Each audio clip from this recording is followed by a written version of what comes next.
everyone, it's Margaret Berry here with this week's Tuesday tip.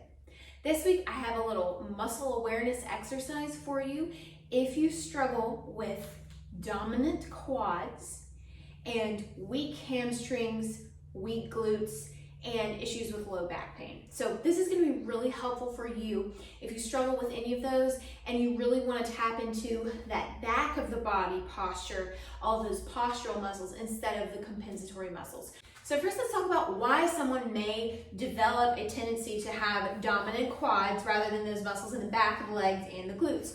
Well, a lot of times if someone has an anterior pelvic tilt, so where instead of being at a more neutral spine, the pelvis is tipped out, so the tailbone is sticking out and the tummy kind of hangs a little bit. And when you do that, that actually teaches your body to get these hip flexors and the quads to kick in instead of the hamstrings and the glutes. So an anterior pelvic tilt is a big reason for why we have quad dominance.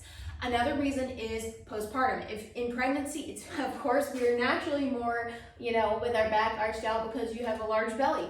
So transitioning out of that is difficult because our body still wants to employ the cheater muscle, so it wants to get those quads and the hip flexors instead of tuning in and getting the inner thigh, back of the leg, and the glutes to activate. So it's just a compensation. So now for the try it with me tip. I want you to take this into your day, and whenever you feel yourself compensating, I want you to get back in alignment, especially if you're working out. Also keep this in mind. So try this with me. I want you to stand to the side, and first I want you to be in a classic anterior pelvic tilt. So your knees are locked, which shifts your pelvis forward. You're arching out the back. You're letting your belly hang there. It's also not good for your core. So you're kind of in this arched out position like this. Now from here, I want you to try to activate your glutes. Can you activate your glutes? When I try to squeeze my butt right here, my thighs, my front of my legs, and my hip flexors are the first to squeeze. So if you're walking during your day like this, guess what's getting stronger and guess what's getting weaker? Your top of your thighs and your hip flexors are getting real strong because see that? They're having to do the work, and your glutes are not doing anything. So they're just along for the ride. So when you're in an anterior pelvic tilt and maybe you're doing a squat or you're walking down the street or you're doing anything that moves your body, if you're doing it in that anterior pelvic tilt, you're teaching your body to activate here first instead of your glutes. So here's the way to fix that. I want you to also stand to the side. Now I want you to put your hands on your tummy, and I want you to first have a slight bend in the knees. The number one thing that is bad to do for your hips and for your glutes is to lock your knees. Never lock your knees. Always keep them in a slight bend, even if it's just slight like that. So let's try it the correct way. So you have your hands down, you're taking second belly button up, so it's a slight pelvic tilt. So you're coming from an anterior tilt into more of a neutral spine, but you're still keeping that tummy activated. So from there, I want you to shift the weight into your heels.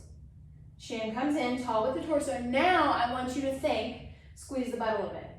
Oh, you should feel like instead of it just being the quads that are firing, you should feel a little bit more in your glutes. Now I want you to think about, you just walk a little bit. So walk a little bit in place and notice when you're keeping that pelvis in more of a neutral spine, guess what activates better? Your glutes. They activate better. With every step, you should feel a little bit of hamstring and a little bit of glute when you're doing that. So instead of being here, I want you to notice what you feel when you stick your butt out and arch your back out like that.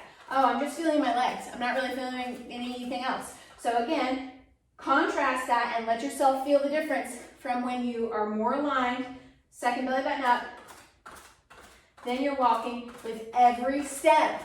Your glutes fire, you should feel your hamstrings also firing.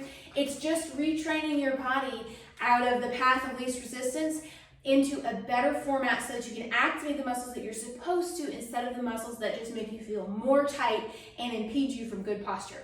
Well, I hope that you enjoyed this week's tip. I want you guys to stay tuned for later in the week. I'm going to have another video that shows you hamstring and glutes and how to activate those, especially if you struggle with quad dominance. I'm going to have a lot of great tips for you on that. So stay tuned for that video. It'll be a follow-along video that you can watch later this week. As always, I'd love to hear your feedback on this. If you tried it, if this helped you click into that better positioning and why it matters for your day.